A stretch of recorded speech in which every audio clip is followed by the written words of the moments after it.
Oke, asal-usul Dajjal ini dimulai dari kisah orang tuanya ya guys. Menurut riwayat Israiliyat, mereka itu berasal dari sebuah desa kecil bernama Raplah di Palestina.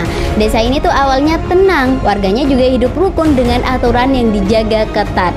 Tapi di balik ketenangannya itu, ternyata ada sebuah aib besar yang bikin geger seluruh kampung. Nah, di desa itu ternyata ada sepasang kakak beradik yang diam-diam menikah guys. Bayangin aja nih, hubungan sedara yang jelas dilarang, malah mereka jalanin secara sembunyi-sembunyi. Dan buat masyarakat Raplah yang sangat menjunjung tinggi kehormatan keluarga, ini tuh bukan sekedar kesalahan biasa, tapi merupakan bencana moral yang mencoreng nama desa. Nah, begitu rahasia itu terbongkar, warga tuh langsung murka guys. Mereka tuh menganggap pasangan ini bukan cuman melanggar norma, tapi juga bisa mendatangkan murka Tuhan. Akhirnya keputusan bulat diambil. Pasangan itu diusir dari Raplah. Mereka dipandang hina, menjadi aib dan harus dijauhkan dari masyarakat.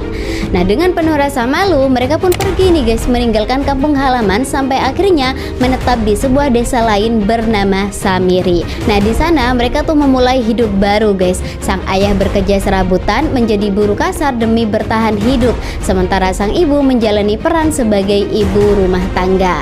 Nah, dari luar terlihat sederhana seperti keluarga biasa. Tapi siapa sangka guys, justru dari pasangan inilah akan lahir sosok yang kelak menjadi fitnah terbesar umat manusia, yaitu Dajjal. Nah, kalau kita renungkan, asal-usul ini aja udah jadi pertanda ya guys. Dajjal lahir dari hubungan yang kotor dan juga penuh dengan aib. Seakan Allah tuh kasih gambaran bahwa fitnah besar memang bermula dari sesuatu yang salah sejak awal. Jadi di desa Samiri, pasangan ini tuh mencoba buat hidup normal seperti keluarga lain guys. Tapi ada satu cobaan besar nih yang mereka hadapi. Mereka sulit punya anak. Tahun demi tahun berlalu, sang istri pun tak kunjung hamil, dan itu menjadi tekanan tersendiri karena di masa itu keturunan dianggap sangat penting. Nah, hingga suatu malam ya guys, sang istri itu bermimpi. Ia melihat seorang pendeta datang dengan wajah bijak dan ramah, seolah membawa solusi. Tapi sebenarnya itu tuh bukan pendeta biasa, itu merupakan iblis yang sedang menyamar. Nah, dalam mimpi itu ia tuh memberi petunjuk agar pasangan tersebut melakukan sesuatu ritual di kuil dengan patung yang berbentuk anak lembu. Ritualnya itu menyimpang guys, bahkan nih sampai menyuruh mereka berhubungan ketika sang istri sedang haid, tepat di depan patung itu. Wah, gila gak sih? Dan pasangan ini tuh menurut guys, mereka tuh mengikuti perintah tanpa sadar kalau sebenarnya sedang terjebak di tipu daya iblis. Dan benar dong, setelah itu istrinya tuh langsung hamil. Tapi kehamilannya tuh sangat aneh, bukan 9 bulan melainkan 13 tahun.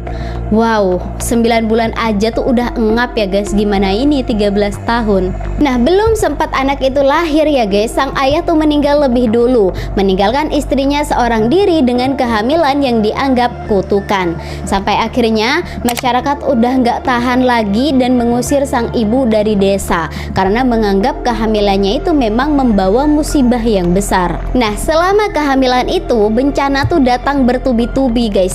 Desa itu dilanda kekeringan, panen gagal, dan banyak banget orang yang meninggal tiba-tiba.